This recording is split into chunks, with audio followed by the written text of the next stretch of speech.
Broke my nail. That's never fun. Alright, very briefly, because I'm sitting on the side of the road with one single coin, I mean one single cone protecting me. So the machine was here, so the building looks like some residential building or something. And they have a bunch of these drill rigs just drilling, I guess, for the foundation. And so I dropped the trailer here, I pulled forward with the truck. They loaded this, and this is a pretty small, basically the chassis is Caterpillar 323, which only weighs 56,000 pounds, I believe. And we asked him to wash it.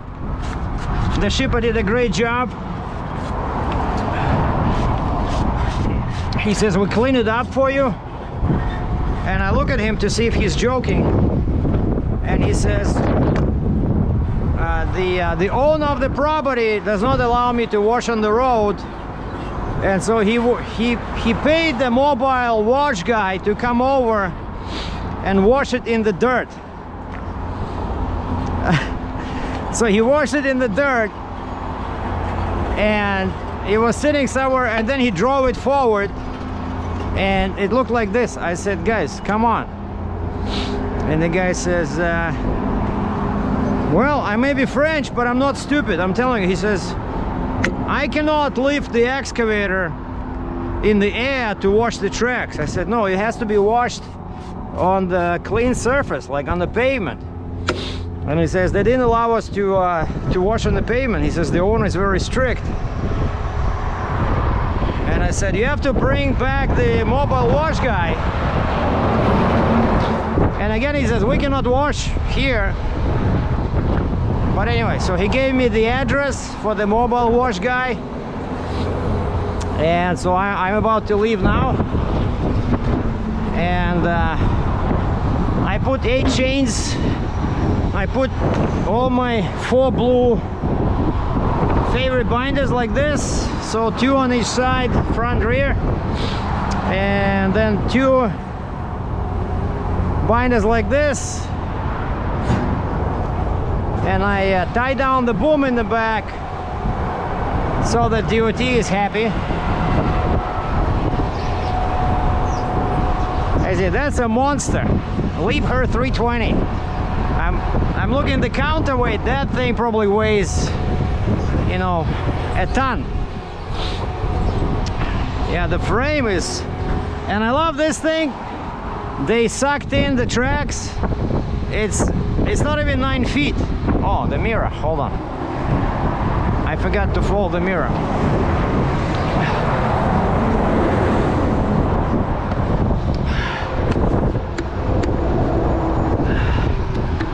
Probably the mirror, that's what they meant. The mirror sticks out just a little bit, but I got my permit for 9 feet, so I'm not too worried about that.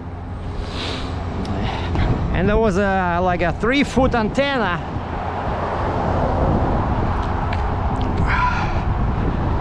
I folded it down.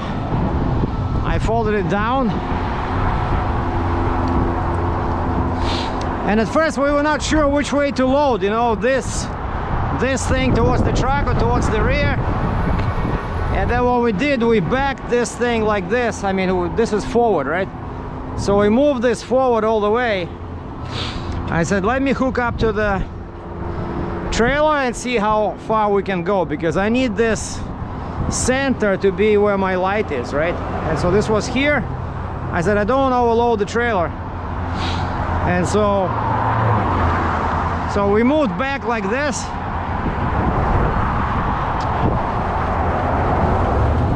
And I think we should be okay, because this is so this thing sits somewhere here. So I don't think it can touch the truck, but I'll check on the turn. You know, when I'm turning, I'll check. Anyway, so the guy should have sent me. I asked the boss here, who was in charge. I said, can you please give me a address? I gave him my business card. I said, can you please email me the address of that wash, because he says the guy will be there till 1 o'clock. Shoot, and it's already 10 to 12. All right, I better hurry. So because from here it's probably like 30 minutes, 40 minutes. And this is Jane over there at Highway 73, Rutherford Road. So I'm at Rutherford Road going west to east, and this is Jane, and I'm in Vaughan, also known as Concord, or even as Maple. So we gotta go left, and there's a 400 over there, and take it south. And they were right. They said make sure the truck is pointed northbound. Stop on the road across the street from Tim Hortons. And I was, when I was coming to this area, I knew that I cannot pass Rutherford. I knew that it was south of Rutherford, and so I put my blinkers on and my rooftop light on. And I was looking, and because there's a big construction on the other side, and I saw a similar machine there. But then as I pulled forward, I saw this, a bunch of these cats with big drill booms on top.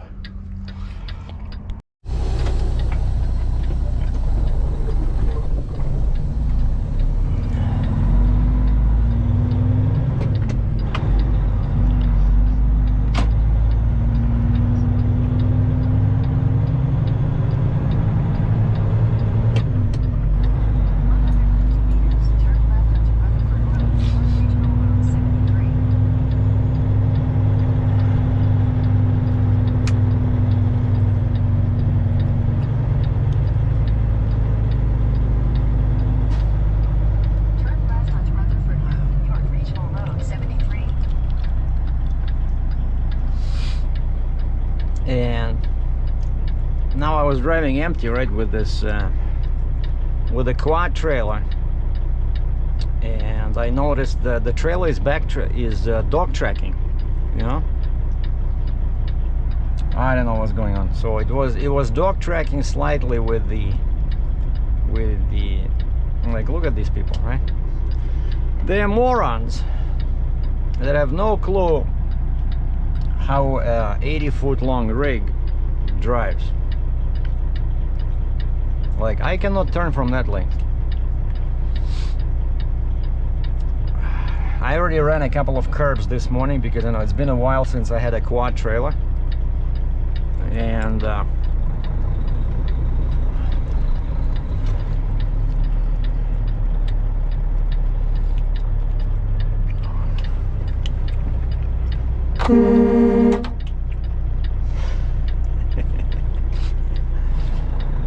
let's have some fun.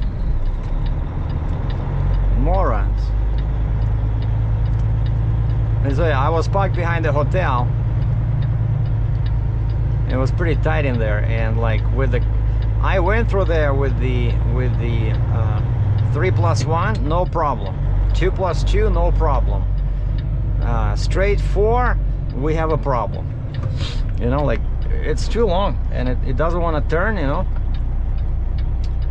and so yeah, I had to be super careful. But anyway, I'm driving empty, right? And I see that the rear of the trailer wants to go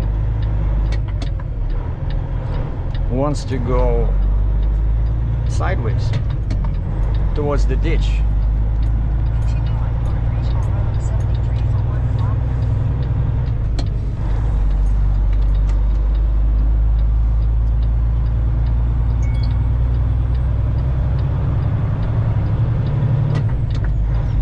And what happened with that, when I had that 380 excavator, that was pretty tall, right? So at one point I was running like probably, the front where the ramps are. That's the weakest link of this whole rig, because it sits very low, because the trailer is like this, right? It has a curve to the front, like a reverse curve. And so I was like 1 inch off the ground, and I left the truck stop, and I was on the freeway, probably doing like 50 miles an hour. And there was a wave on the road, and I could hear the front of the trailer touched the pavement. You know, I think maybe that caused something. Maybe it misaligned my neck or something. I don't know. But I noticed that when I had the Jeep, the trailer was slightly dog tracking. And now I thought, okay, maybe it's the Jeep. Now I don't have the Jeep, and I know the rear axles were aligned. Remember, like a couple of months ago in Kitchener. So I know over there everything is good. So it cannot be the rear of the trailer. I aligned it, so I think it's the neck. And so now I don't have the Jeep, and I see the rear. I'm driving empty, and I see the rear of the trailer is slightly this way. And I see, when I look at my rear wheels, and I use the rear fenders, you know, as a mark to see where my trailer is. I see more of the trailer on this side in the mirror, on this side of the fender, than on this side. So basically, if the truck is like this, the trailer is like this. Well, of course I'm exaggerating, but that's why I see more on this side. Now check this out. The sign on the dirty wall of the box of the dump truck says GeneCore Industries. And how I know that name? Because GeneCore owns JC Trailer. But anyway, I checked underneath. I don't think I broke anything. You know, it's a super strong trailer. So I'm going to Hale Trailer in New Jersey anyway. And they have a very nice shop in there. And so I asked Mark, the sales guy over there, I said, Mark, can you please ask him if they can, I mean, I don't know, do they do alignments? I said, I think it's my neck. Maybe the neck is out of alignment. They have to.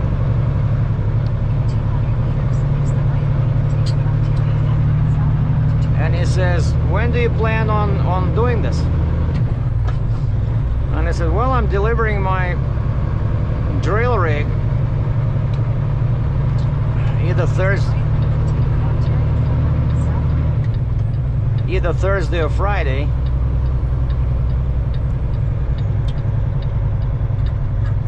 And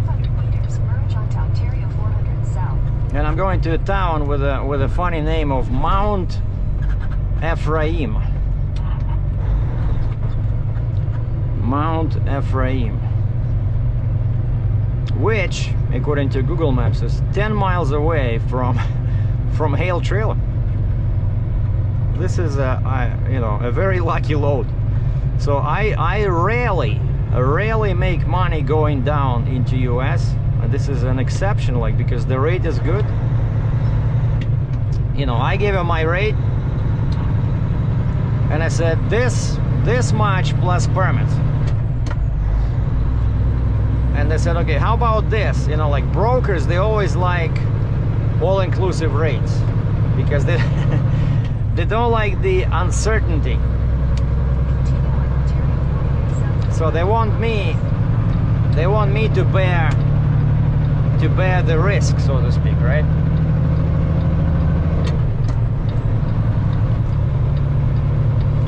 And so we agreed on a all-inclusive rate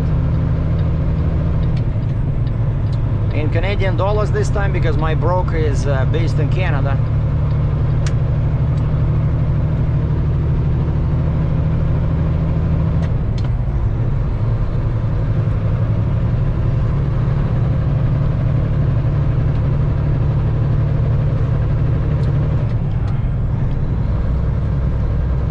Oh yeah, so it's sending me on 401.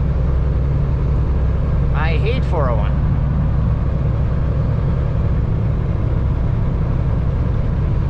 See, if I was going to the border, like straight to the border, I would take 407 here, because 407, you know, it's, but I gotta stop and watch this thing. I wouldn't be allowed to cross the border with this. You see, that's 407, my favorite highway. Expensive, but Super nice, you know. It's like a luxury route for a heavy hauler. You bypass all freaking Toronto jams, you know.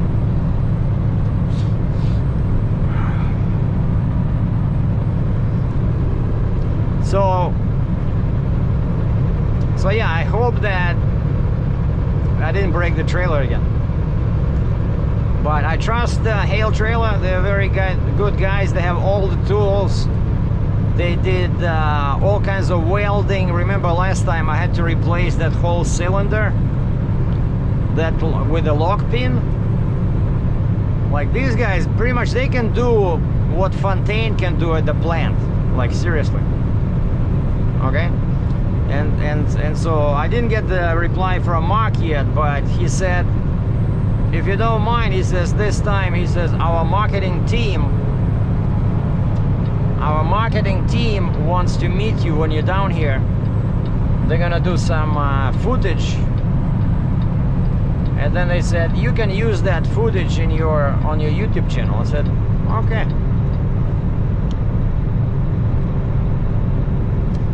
So yeah, if I take this is much faster way straight to the border, but I cannot cross the border like this.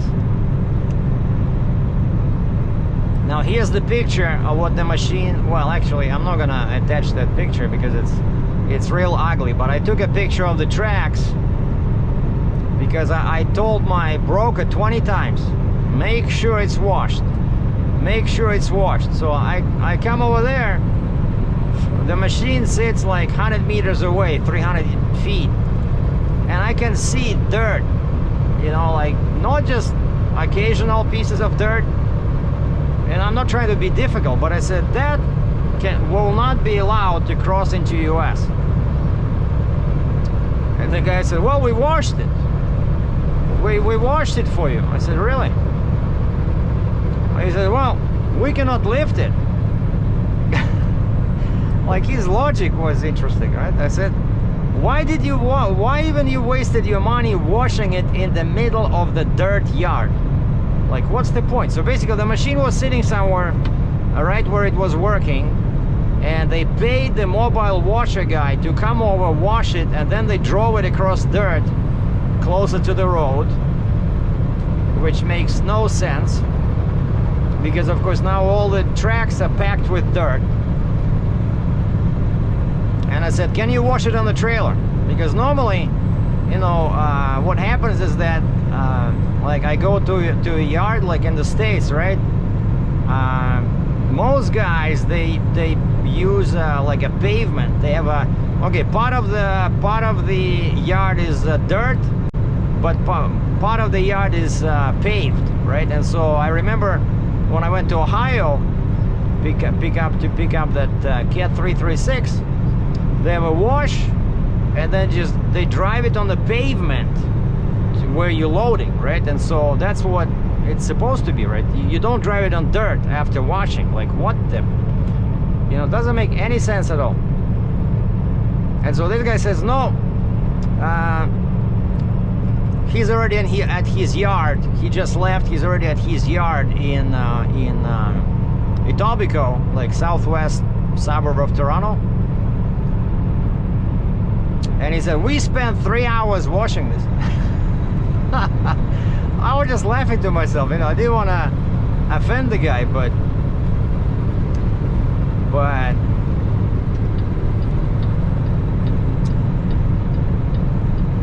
and again I said, sir, I've been turned away from the border at least 3 times.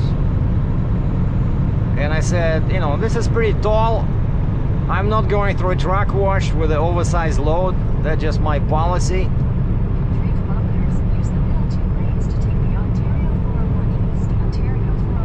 But my gauges look good. I'm looking at my 5th wheel gauge. It looks where it should be. So I'm driving on 8 axles.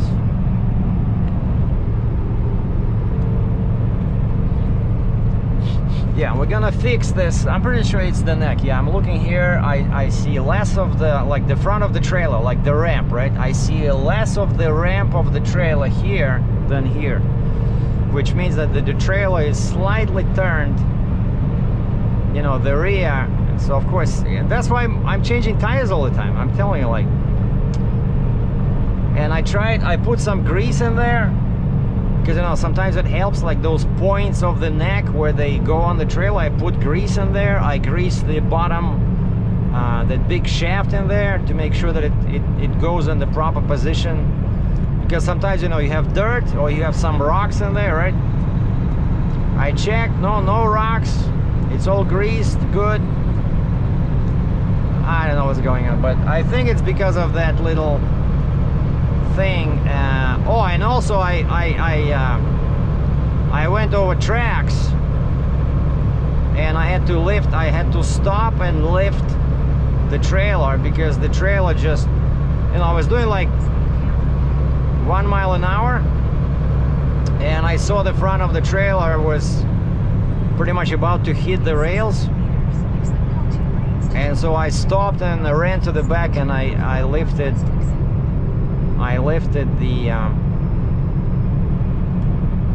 the trailer, but maybe it touched the rails a little bit, I don't know. So that's what, you know, it was a pretty heavy machine, right? It was 94,000 pounds.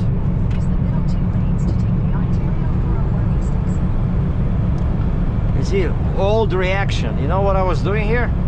I was reaching for the exhaust brake. You know, I've been driving this truck.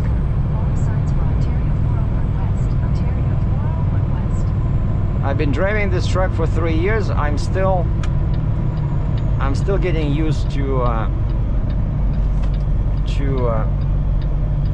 the exhaust brake being on the steering wheel.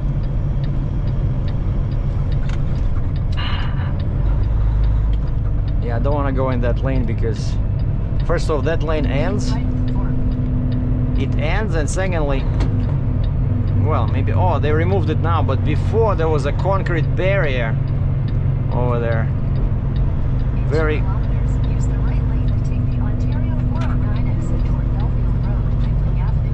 Very close. Okay, 4.4 meters. We should be good.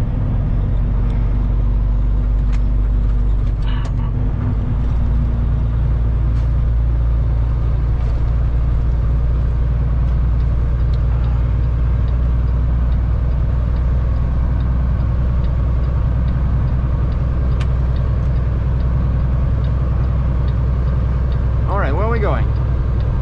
We have to get to 427 south. Okay. I've drove here a million times on this stretch.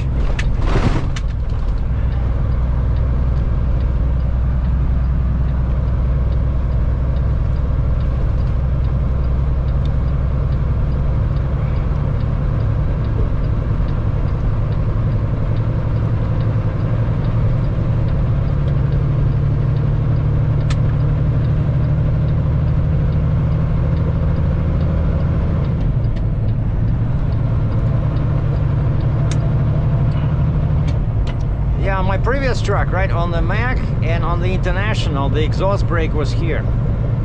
It was a very stupid design where you have to actually reach like this.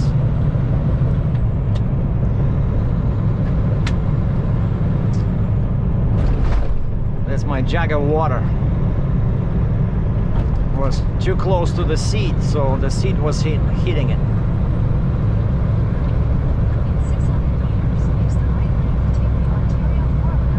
So I'll be lucky if I cross the border this time. I mean, today.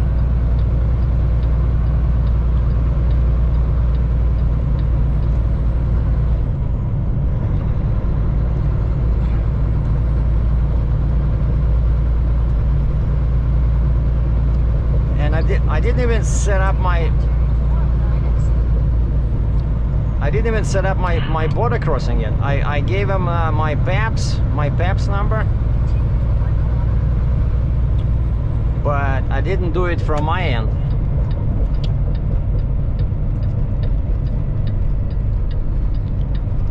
And you know, when you do your border crossing, when you do your border crossing, you have to give them 2 hours. You know, So let's see if I do it right now. And now it's 12:18. I cannot cross until 18 minutes past 2. And so that's why it's always a good idea, you know, when I know that I'm like 2 hours away from the border, I do this PEPs or PARs. So this way when I come over to the border, everything is good. Otherwise you can get a big fine.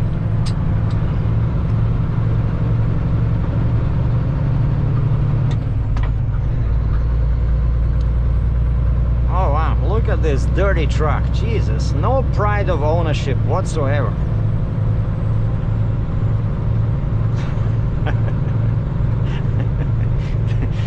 That's what my truck looked for the past, I don't know, 4 months. And I was, you know, I was trying to remember, I was lying in bed this morning, I was trying to remember, where did I got so dirty? Where? Because somewhere, and I remember it was some dirty yard. I was unloading or loading or something, and it was full of dirt. And somewhere I went through some really, oh, and then of course, yeah, I went through some snowstorms where the temperature was like, you know, right at the edge of freezing. So there was a lot of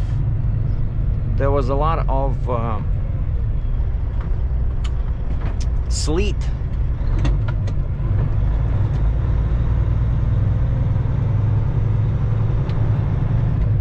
All right, and I need this lane 3-2, yeah.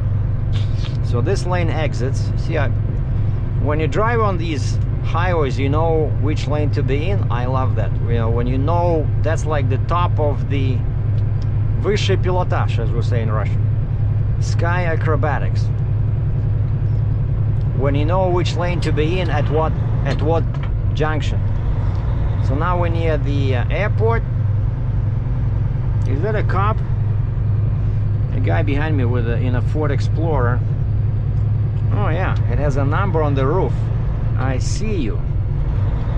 And I see a guy in a black window, but he has a uniform. A cop. Check this out.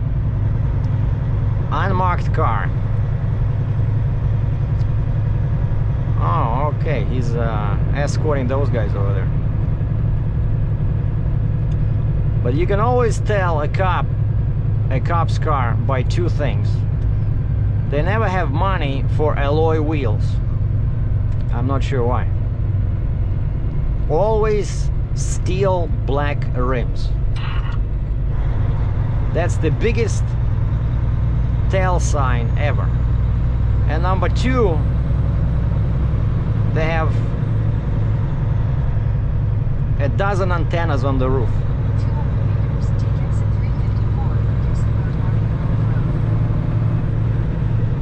You see, like this guy, he has a regular antenna, like a radio. And then he has big antenna. But actually this guy, you know, recently I found that they start hiding them.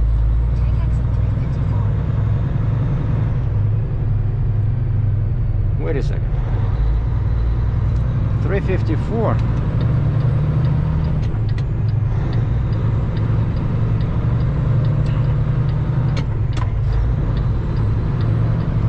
How did this happen? In 600 meters, turn right onto Martin Road.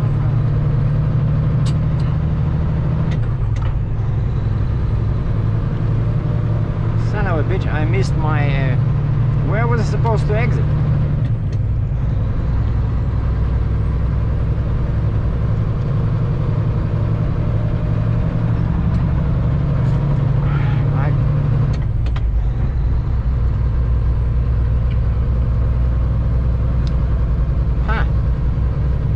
I didn't check the address. You see, I put in the address. I didn't look at the big picture. I thought it was like way down there. Down at the bottom, near QEW. Okay, which way are we going?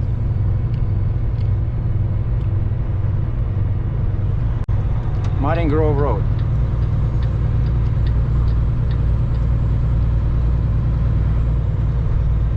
This is really stupid. Turn right onto Martin Grove Road, then turn right onto Ronson Drive. Because over here it's all very tight.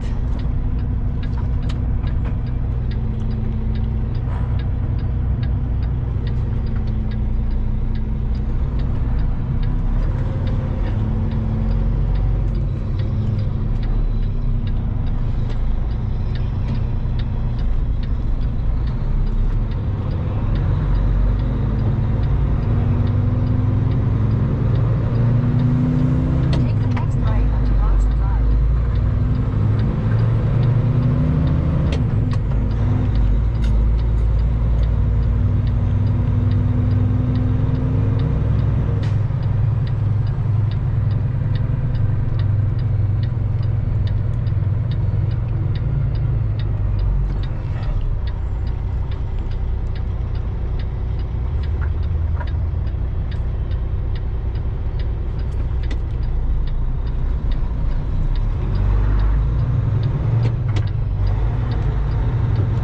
The guy behind me had the common sense to stop.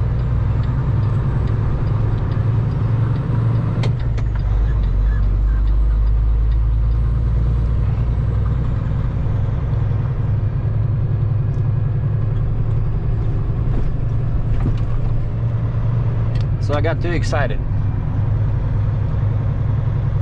So now we're going back.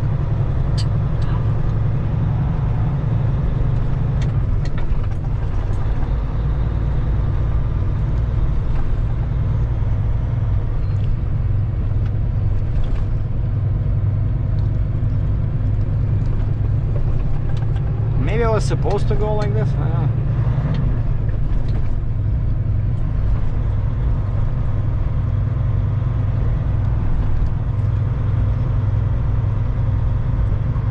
But this way, you see, while he's washing it, this is perfect because I can do my border crossing and I can check my chains.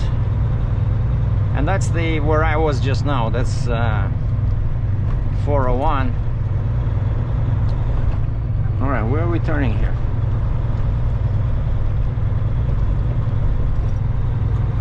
Oh, we're turning on, that's the road where this guy is located. Oh, so he was, that's why he was there, right? He's not too far, because this is not the bottom like I thought it would be, like the bottom of Etobicoke there. So we are in the middle. We're like, there's the airport right there. In 300 meters, turn left onto Shaft Road.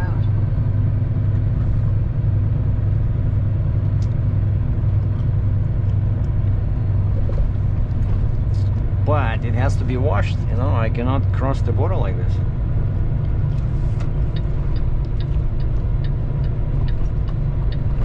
Take the next left onto Shaft Road. So this is the Shaft Road. Well, not too narrow. That's good.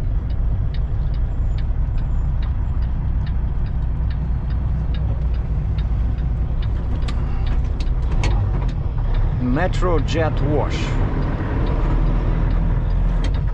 In 200 meters, you will arrive at your destination.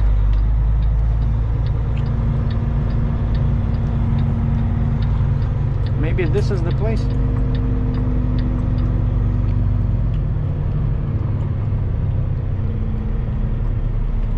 Metro Jet Wash.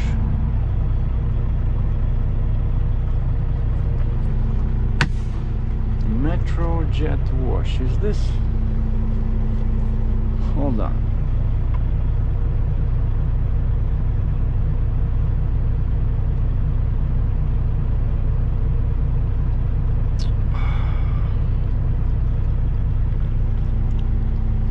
I don't see the.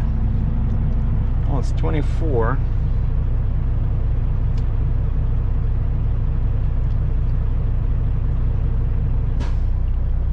All right, hold on. Well, and that's how the time flies. Now it's 2 o'clock. Finally, the guy finished washing me. I'm telling you that he probably spent, yeah, like what, hour and a half on this. So now if I can only get out of here without getting killed. the traffic on this is like unfreaking believable.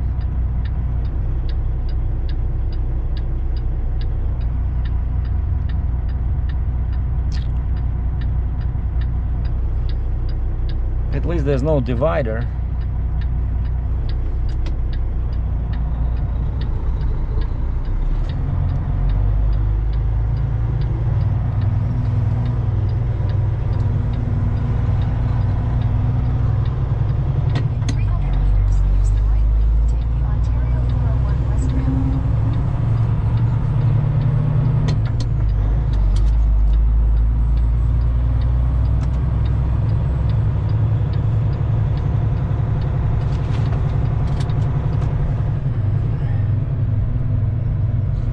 I double checked and triple checked my height. Like the tallest point is right behind my truck, like the front of the mast, and it's 13.6. And I can still go lower, but I don't wanna, because then I'll start scraping the road again. So I'm in position 2. And you see, that's the problem. Sometimes I wish I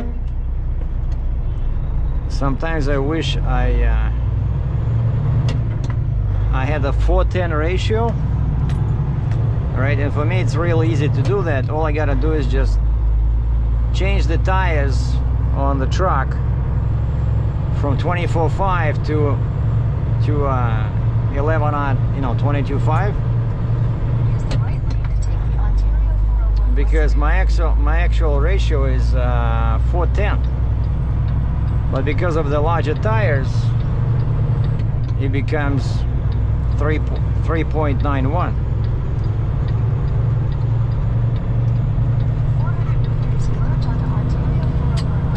But you see, now in position 2, and I'm already very close to the ground, and that's what I find, that when you use these flip boxes or neck extensions, your trailer always sags closer to the ground. Like I noticed that especially with my 83-inch flip box.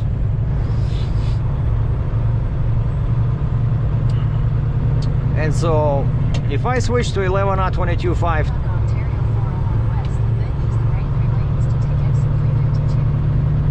yeah, if I switch to smaller tires, you know, I'll be in trouble, because the trailer will be sitting way too low.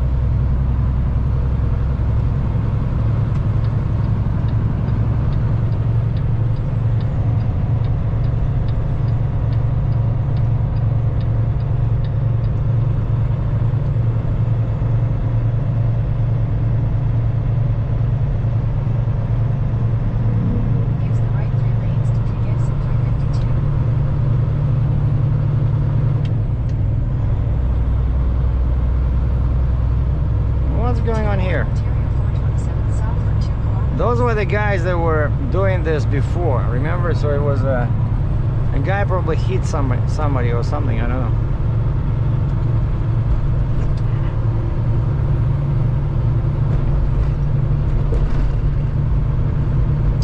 So that's how I came in. Yeah, that's 401, I think.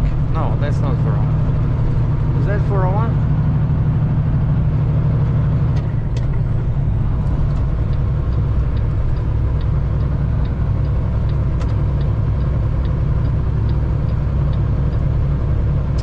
So this is 427 south.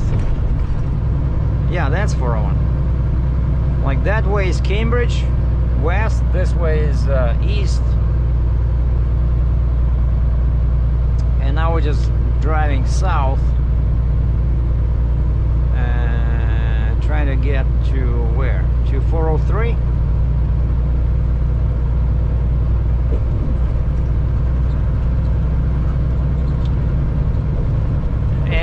I had to back between the buildings over there. Like 600 meters, use the left 3 lanes to stay on Ontario 427 south. Yeah, I stopped, the guy gave me the address, 41 Shaft Road. Yeah, 41 Shaft Road in Etobicoke. Use the left 3 lanes to stay on Ontario 427 South. And I stop there, go inside the little office, and the guy says, well, we cannot wash you outside on the road.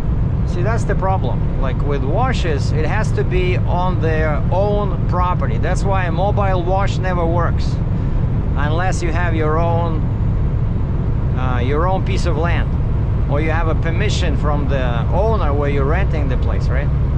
The space. And so I go inside, the guy says, well, you'll have to back between the buildings. I can wash you over there in the back, basically where nobody can see. I said, man, I'm 80 feet long and you want me to, like, I'm standing like this and he wants me to back in there. So I had to do like this and then back from the blind side with a 82,000 pound drill rig.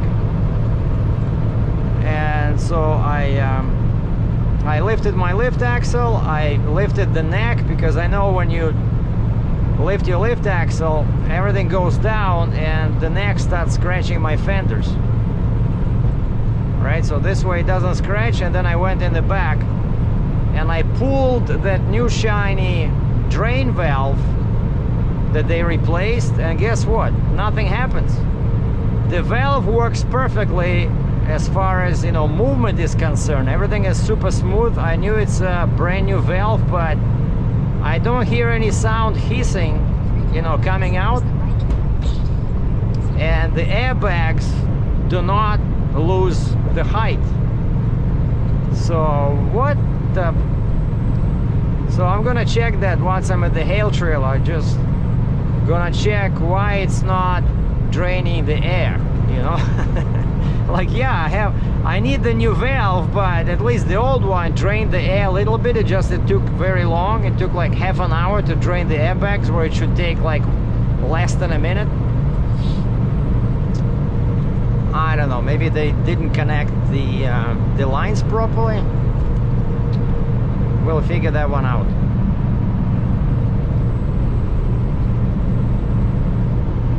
All right, what's happening? I need 2 right lanes.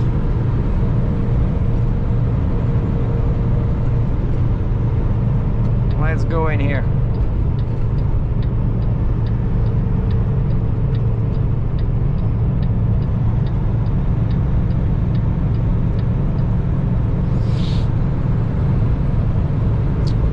And all my permits are issued. I got New York, PA, and just before leaving I got New Jersey. And the PA permit has an interesting notation there. It says all loads over 80,000 pounds. Loads. Like these people, you know, they're not literate, right? So all loads over 80,000 pounds, you must contact drpa.org. DRPA, Delaware River Port Authority. Delaware River Port Authority. I'm like, wait, the heck? Like, where am I crossing the Delaware River? And I look on Google Maps. Sure enough, that's the Delaware River where I want to cross from I-95 on US 322. And that's a Commodore something bridge. And it's under the jurisdiction of drpa.org. And again, on the website it says all loads over 80,000 pounds must get the permit. And then it says requires all loads over 80,000 pounds require police escort. Jesus H. Christ, you know? And it says call this number if you have questions. So I call the number, and some super sexy female voice says police. I'm like, what? I start talking to her, I said, hey, this is Sergei, the trucker from Canada. How are you? Are you single? What's up? What's going on? No, I said, hey, I'm a trucker. My PA permit says I'm supposed to have the permit. Or I'm supposed to have a police escort. And she says, are you there? And I put her on the speakerphone. And I'm talking and she says, are you there now? Are you there? Are you there now? I wasn't sure what she's talking about. I said, yeah, I'm here, I can hear you. And she says, okay, sit tight, I'm gonna send the car over. I said, wait, don't send the car. I'm not at the bridge. And she said, you just told me, sir, that you are there. I'm like, holy. I said, I thought you didn't hear me. I said, I thought you were asking if I'm there, if the line is still open. And she's like, okay, you need the bridge authority. This is police. Let me transfer you. And I'm like, okay, thank you, sexy lady. And so she transfers me, and I speak to the proper lady, and she says, yeah, you gotta register online, get a user account and password, and then you have to apply. And I said, on your website it says loads over 80,000 pounds. I said, my load is pretty much 80,000 pounds. And I said, did you mean gross weight or did you mean load? What the? And she says, oh yeah, we mean gross weight. Unbelievable. Like, bridge authority cannot get their freaking facts straight, because there's a big difference, load and gross weight, right? My load is like the excavator itself is about 56,000 pounds, and they're saying on paper it's the total weight of this machine is 82,500, which I will believe when I see the scale ticket. So lucky for me, I'm not going through Maryland. I'm going into New Jersey, just New York, PA, New Jersey. But I need this Delaware permit as it looks now. And I asked the lady, I said, okay, can you give me an idea, like, how much it's gonna cost? I can apply for the permit, you know, like it's like a bridge permit, like Peace Bridge permit, but what kind of money are we looking at here? Because police escorts, you know, doesn't sound like a cheap version, right? And she says, which way are you going? South or north? I said, south, from PA to New Jersey. She says, south, it's free. That's my favorite setup. So basically she explained to me that you only pay when you're going north. If you go south into New Jersey, it's free, and the police escort is complimentary. Wow, I'm beginning to feel like a white man. And by white man, I mean белый человек, like a royalty. So anyway, that's what's happening. So now I have to get to Pilot in Fort Erie, which I've been to quite a few times recently. But again, I'm super happy that I have a load going into US. This doesn't happen often because my customers are US based brokers, but this time my customer is a Canada based broker, and so they have a load from Canada. Perfect. And I set up my border crossing. I saw the entry number from the broker, customs broker, so it looks like I should be okay crossing. But this is Peace Bridge, so again I have to pay the bridge fee, which is not just the toll that you regularly pay, but because it's oversized, overweight load, it's gonna be, I think it's $100 US if you're crossing before 12 o'clock, and it's $200 US if you're crossing after 12 o'clock, lunchtime, 12 p.m. And so I'm just stopping there. There's a big parking area, like I think I showed you guys before. So I'm gonna stop there and call the supervisor mobile number I got, and he's gonna send a pickup truck with a guy, usually a girl, and she takes my credit card and she drives back to the office. They swipe it, charge it $5,000, then bring me a receipt for $200. So everybody's happy.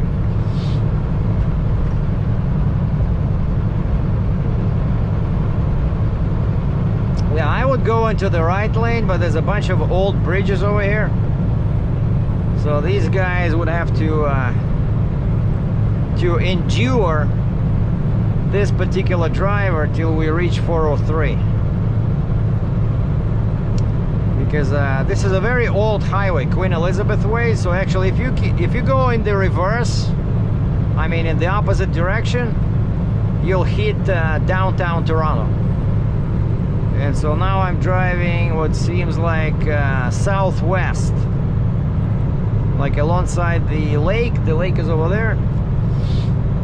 And then we have to jump on the what is it called? Skyway Bridge. And keep going on Queen Elizabeth Way.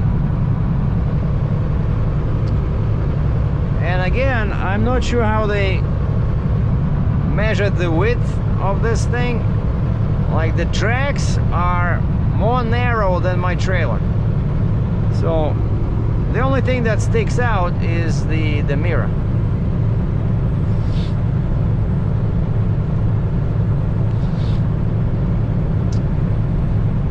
Yeah, I'm gonna stay put in this lane. I don't care. Like, people are going nuts. Where are you all going anyway? It's supposed to be essential traffic only. We still have COVID, right?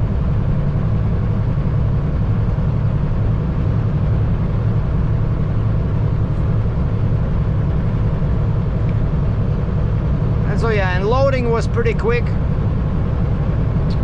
The guys just blocked the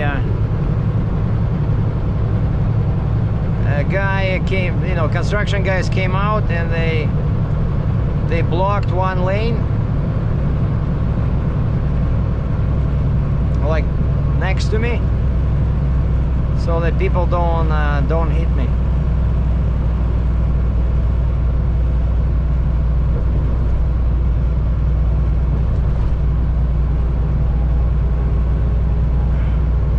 Yeah, but this thing feels pretty heavy, you know?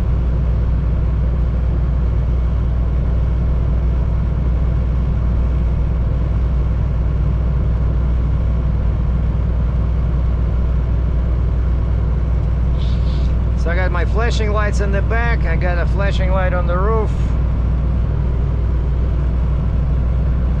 These guys have 2 lanes to pass me, so I don't see a problem.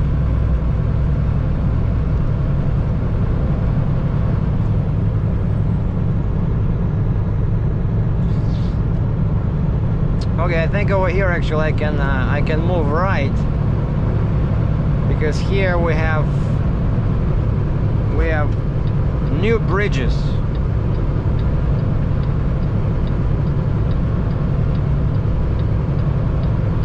Yeah, these bridges are much taller, but over there's a bunch of low bridges.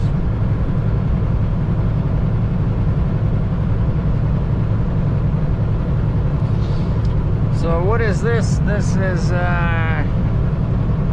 we entering the original municipality of Halton.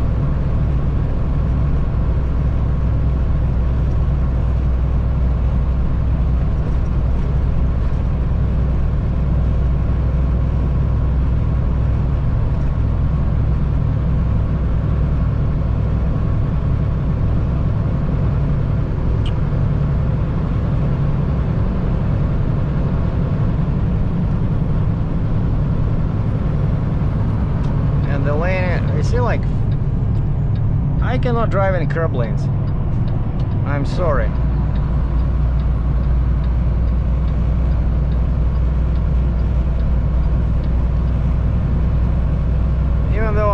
size, but I have no idea. I cannot see behind the curve if there's a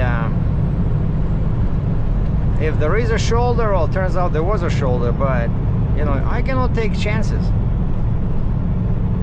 because what happens is that, you know, when you're very long, you have to watch your, you know, rear wheels. So screw this, I'm staying here.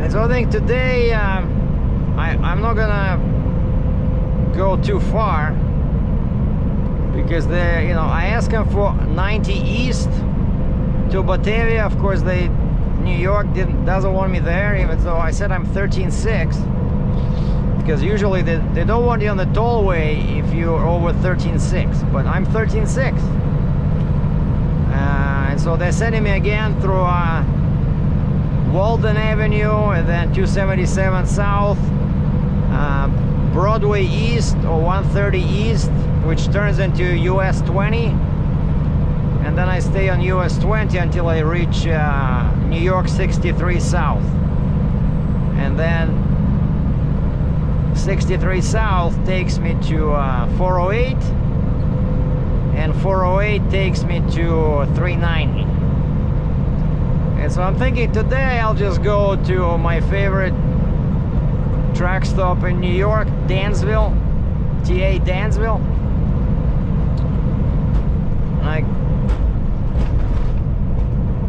Hopefully the fuel is still, what was it last time, 305 a gallon. I'm gonna drop the trailer and go fill up one tank, because, you know, they want me to deliver Thursday, and today's Tuesday, and I checked the distance from Dansville to this Mount Ephraim, and it's 300 miles, so 5 hours of driving, and that's why I don't have to do too many miles today. As long as I can reach Dansville before dark, we're cooking with gas.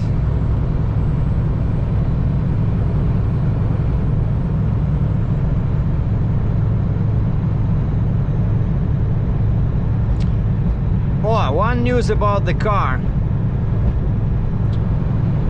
So yeah, the front sensor extensions were ordered, right? So they're coming direct to the shop. And the Christian, the shop owner, sent me an email. He says, okay, I got it. So yeah, they're coming.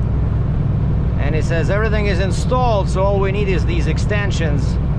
And he says, I'm very curious myself, he says, to hear how the car sounds, because the headers look amazing. The ceramic coating, so the engine gonna be cooler. So I'm definitely expecting some extra horsepower. And then this morning he sends me an email. He says, Sergei, we tried the car, how it sounds. He says it sounds amazing. He says we just put it down and drove it and parked it in the yard. He says the sound is awesome. So I figure it's not sounding too loud. And I said, what about check engine light? Do you see the check engine light? He says, yeah, because only the rear two sensors are connected. So he says that's to be expected. So there was a check engine light, but he says we just had to take it off the hoist till we get the cables. And so hopefully by the time I'm back from US, they will have the cables, and I'll be able to check my car, and we'll do a video. We'll do a video about the new sound.